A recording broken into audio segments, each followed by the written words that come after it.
খবৰলৈ ছাগলিয়াত এগৰাকী মহিলাৰ পৰা লুটি লৈ গ'ল চিৰণী চোৰে 1.5 লাখ টকা এতিয়া গোলকগঞ্জৰ ছাগলিয়া দেখিবলৈ পোৱা গৈছে চিৰণী চোৰৰ সন্ত্ৰাস অৰ্চনা ভট্টাচাৰ্য নামৰ এগৰাকী মহিলাই ছাগলিয়া ষ্টেট বেংকৰ পৰা 1.5 লাখ টকা উলিয়াই নিজৰ স্বামীৰ লগত বাইকত উঠি ঘৰলৈ যাবলৈ প্ৰস্তুতি চলাওঁতে চিৰণী চোৰে টানি লৈ গ'ল 1.5 লাখ টকা থোৱা ধনৰ টোপোলাটো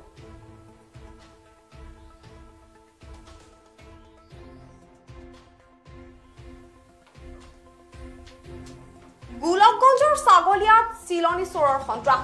অৰ্চনা ভট্টাচাৰ্য নামৰ এগৰাকী শিক্ষয়িত্ৰীৰ পৰা লুটি নিলে বেগ সহ 1.5 লাখ টকা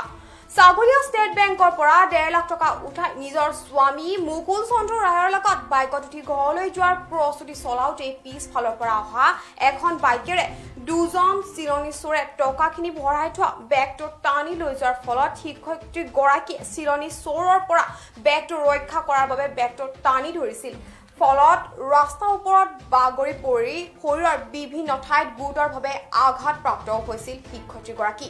শিক্ষয়িত্ৰী গৰাকী পৰি যোৱা চিৰণী চোৰে টকা সহ বেগটো লৈ চুবুৰীয়া ৰাজ্য পশ্চিমবংগত প্ৰৱেশ কৰাৰ কথা জানিব পৰা গৈছে ঘটনাৰ খবৰ পাই ছাগলিয়া আৰক্ষীয়ে ঘটনাস্থলীত উপস্থিত হৈ তদন্ত অব্যাহত ৰাখিছে যদিও বৰ্তমানলৈকে চোৰ দুজনৰ কোনো সুসূত্ৰ উলিয়াব পৰা নাই উল্লেখযোগ্য যে বেগত টকাখিনিৰ লগতে আছিল বহুতো প্ৰয়োজনীয় নথিপত্ৰ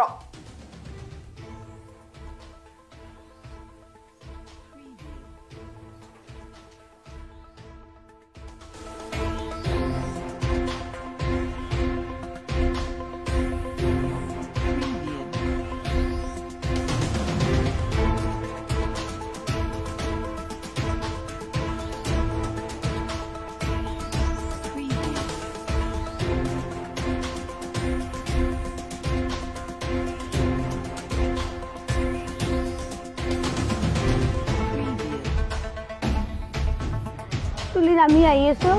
মেনেজাৰৰ লগত কথা বতৰা কৈ আহি পেলাই ইয়াতে দোকানত মোক কোনোবাই ফ'ল' কৰি আছিল নেকি নাজানো ফ'ল' কৰি আছিল আমি বাইকত উঠাৰ লগে লগে মোৰ বেগটো টানি লৈছোঁ বাইকত ষ্টাৰ্ট দিয়াৰ লগে লগে সেই মানুহজনে আহি মোৰ বেগটো এনেকৈ লৈছে মইতো বেগ এৰি দিয়া নাই মোক নমাই লৈ গাড়ী চোচৰাই লৈ বহুত দূৰ যায় বেগটো লৈ গৈছে মানুহজন ক'লা গৈ আছিল দুইজন আছিল বেংকৰ সন্মুখতে নেকি হয় কোন বেংক এতিয়া ছাগলীয়া বেংক ছাগলীয়া ষ্টেট বেংক ঘটনাটো ছাগলীয়াতে হয় সন্মুখত বেংকৰ সন্মুখত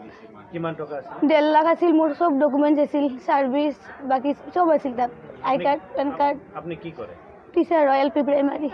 টিচাৰ সব আছিল মোৰ হাজবেণ্ডৰ আই কাৰ্ড পেন কাৰ্ডো আছিল আপোনাৰ ঘৰ মোৰ ঘৰ কৈমাৰী চতুৰ্থ খণ্ড কোন স্কুলত কাম কৰে Golakganj block 2269 number new Dimaguri LP school 1.5 lakh তুলি আমি আহি আছোঁ মেনেজাৰৰ লগত কথা বতৰা কৈ আহি পেলাই ইয়াতে দোকানত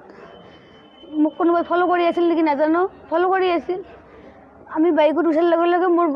বেগটো টানি লৈছোঁ বাইকত ষ্টাৰ্ট দিয়াৰ লগে গোলকগঞ্জত চলা চিৰণী চোৰৰ সন্ত্ৰাসৰ বিৰুদ্ধে এতিয়া আৰক্ষী পদক্ষেপ কিন্তু বৰ লক্ষণীয় হ'ব ইয়াৰ লগে লগে ষ্টুডিঅ' মজিয়া প্ৰমাণিকাখন বিদায় লৈছোঁ পৰৱৰ্তী খবৰ বাবে চাই থাকিব আপোনালোকৰ প্ৰিয় চেনেল PI নিউজ ধন্যবাদ